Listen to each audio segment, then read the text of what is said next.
kita Yesus yang dahsyat, Yesus yang besar. Amin.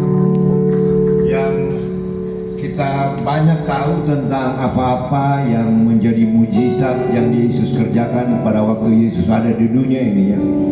Satu, dengan dua kata bisa bongkar kubur Lazarus, keluarkan bangkai Lazarus, dan ciptakan Lazarus baru. Amin. Amin. Jadi all we have to do is, mari kita sama-sama berupaya supaya Yesus 2000 tahun yang lalu bisa nyata dalam kehidupan kita di zaman ini. Amin. Amin. Yesus, kuasa Tuhan, sudah rasa kehadiran Tuhan. Amin. Ini sedikit saya mau cerita pengalaman saya dari A sampai Z. Mudah-mudahan tidak habis waktunya. Sampai pagi, Bapak. Puji Tuhan, saya selalu bersaksi pendek-pendek, tapi kali ini, wow, tertarik benar dengan day by day mujizat Tuhan. Amin. Amin. Saya ini soalnya orang tua yang paling rusak di dunia ini barangkali. Soalnya mungkin dari lahir ya, karena lahir saya tahun 49. Tahun 49 itu perangnya dahsyat ya, Indonesia merebut mengusir Belanda pulang. Serangan umum 1 Maret 49. Saya lahir Mei 49. Setiap ya. Jadi saya lahir di kancah peperangan yang dahsyat karena bapak saya tentara TNI. Orang yang lahir 49 itu memang rata-rata jadi tentara dan hitam pekat hidupnya biasanya. Yang 49 sampai SBY Tutut dan saya tidak mau kesana, saya pengalaman saya. Tahun 49 kalau kita lihat Indonesia kita ini tahun 48 tahun sekali ada perang. 49 serangan umum, 57 permesta ya, 8 tahun kemudian 8 tahun kemudian lagi 65 PKI. Terus saya ada di situ. Di 65 saya mulai hidup di dunia yang hitam pekat. Puji Tuhan, pada tahun 76 Pak Harto jadi presiden tahun 70, tahun 67 ya. Tahun 76 nanti terlalu panjang. Iya. Saya tahun 76 mati, Jo. mengambil keputusan untuk belajar sekolah Alkitab. Dari dunia hitam pekat tiba-tiba ditempatkan di satu tempat bertugas sehingga saya pikir saya harus jadi orang yang punya moral, karena kami di waktu itu ditempatkan di satu tempat yang menjadikan kami punya misi menjadikan manusia Indonesia yang Pancasilais. Saya termasuk salah satu orang yang mendapat tugas itu. Moral seperti ini saya pikir mana mungkin kita bisa didik orang untuk percaya Tuhan, untuk ketuhanan yang Maha Esa. Orang-orang yang bertuhan ini yang akan melahirkan manusia-manusia yang adil dan beradab. Bagaimana kita bisa mengajar orang tahu Tuhan sementara kita ini biadab? Jadi saya ambil keputusan yang paling benar seperti sekolah. Ini sekolah karena kepentingan negara, bukan nggak mau jadi pendeta. Puji Tuhan, saya angkatan 25-26 biji Batu Malang. Saya tamat tahun 79.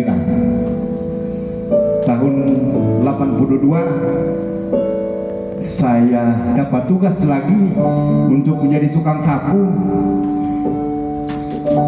Saya tidak mau detail itu karena itu pelanggaran HAM. Dia dapat tugas lagi bukan berlawanan dengan jadikan manusia Indonesia Pancasila, suruh sapu bersih. Jangan ada satu helai daun kering di halaman rumah. Jadi tukang sapu. Sampai ada gambar ini, nggak tahu dampaknya. Apa disebut waktu saya tidak izinkan saya untuk tidak sebut itu. Karena live streaming. Ya. Pokoknya saya mendapatkan tugas untuk membersihkan atau mengurangi kejahatan yang ada di Republik Indonesia tadi. Ya tapi memang tugasnya suruh sapu bersih. Kemudian saya tinggalkan Tuhan. Pada saat itu saya nggak bisa. Saya cuma dilatih membunuh atau dibunuh. Bagaimana mau pergi gereja? Ya, jadi saya harus pilih salah satu. Ya, konyolnya saya pilih itu. Puji Tuhan, hilang jadi hidup di dunia yang hitam pekat sampai tahun 2020. Wih, lama benar itu hidup di dunia yang hitam pekat. Tahun 2020 saya mulai ingat Tuhan, kembali kepada Tuhan. Bisa buang rokok, bisa tidak minum, wah keren, something special. Saya bisa tinggalkan semua yang Tuhan tidak suka dan hidup dengan Tuhan. Sebab itu hari ini saya ada di sini dengan ada pengalaman tanggal 3 kemarin. Saya masih ada pekerjaan sedikit di IKN. Kemudian tanggal 3 ini saya tanggal 30 saya ke Balikpapan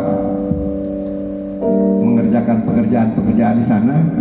Kemudian tanggal 3 itu saya harus ke notaris. Nah, notarisnya ini di Penajam, sudah dekat dengan Samarinda. Saya dari Balikpapan. Jadi kalau mau pakai mobil bisa 2 jam. Tapi ada jalan pintas, kita ke pelabuhan naik speed nyebrang. Perginya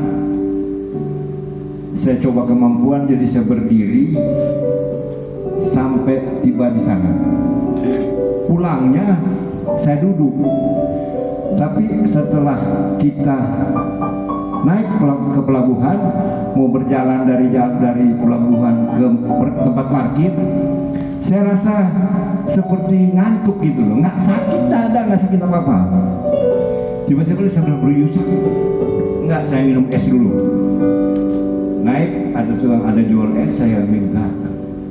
Yusak berhenti sebentar, ini napas juga masih kurang benar nih. Saya bilang, Yusak kita berhenti sebentar, saya mau minum. Jeleknya saya minum es.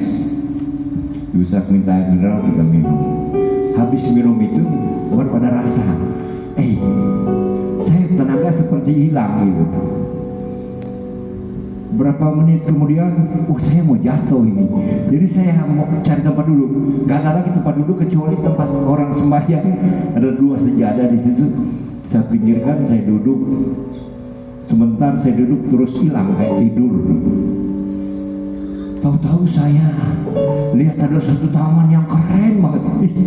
Dari mana gue? Keren banget. Waktu saya lihat taman ini, I feel very happy. Seperti kita, seperti kita makan sudah ya. Berasa di sini barangkali tidak ada yang punya pengalaman ekstasi ya. Tapi kalau kita punya pengalaman, itu seperti kita makan 2 butir itu.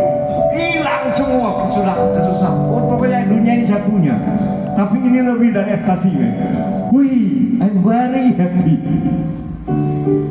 Tiba-tiba terlintas di kepala saya, saya masih ada kerjaan di IKN. Tuhan, saya masih ada kerjaan di IKN.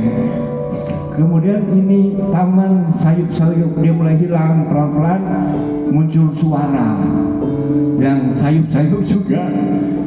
Tiba-tiba makin hari makin jelas kenyataannya saudara pendeta Yusak. Dalam nama Yesus, bangkit, bangun. Saya bangun, saya ketawa, di orang sangka saya gila. Karena ini orang udah ngumpul.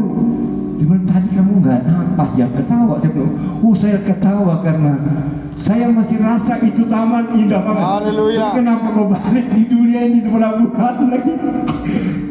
Puji Tuhan, dia dari situ saya dibawa ke rumah sakit. Kenyataannya jantung saya bengkak dan klepnya tidak bisa tutup benar. Tanggal 3, tanggal 4, tanggal 5 bangkit iman percaya saya pada Yesus yang bisa keluarkan Lazarus dari kubur. Amin. Sebelum Tuhan, saya kenal Yesus yang ini. Yesus yang bisa membangkitkan Lazarus.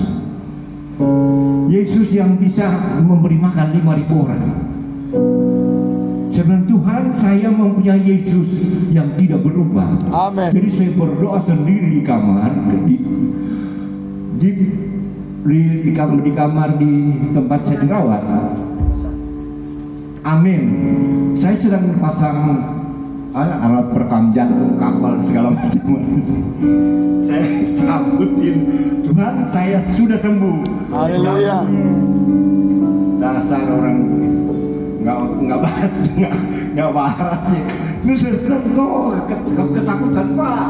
Saya nanti dimarahin. Sebenarnya saya udah sembuh, udah sembuh. Puji Tuhan. Dia orang lapor mungkin ke dokter, dokternya datang karena kesal barangkali ya. Ini orang habis mati baru hidup ulang, ini belum diobatin, udah mau pulang. Tapi saya don't care, saya pikir saya tahu saya punya Yesus, karena Yesus yang tidak pernah berubah. Amin. Saya yakin saya sembuh. Amin. Cabut semua. Dokter datang mau marah, tapi dokter ini karena perempuan jadi dia nggak marah, dia usaha. Saya nanti bisa dipecat, Pak. Kalau Bapak ada apa-apa, saya yang salah, Pak. Kalau begitu Bapak bisa pulang. Haleluya. Mungkin dia marah, tapi dia sampaikan dengan lemah lembut. Jadi saya juga oke aja. Saya terima kasih, puji Tuhan kalau bisa pulang. Proses administrasi, saya bisa pulang bukan karena sembuh, karena diusir. Ya, pulang, tapi kan dia kasih surat rujukan untuk ke rumah sakit di Jakarta.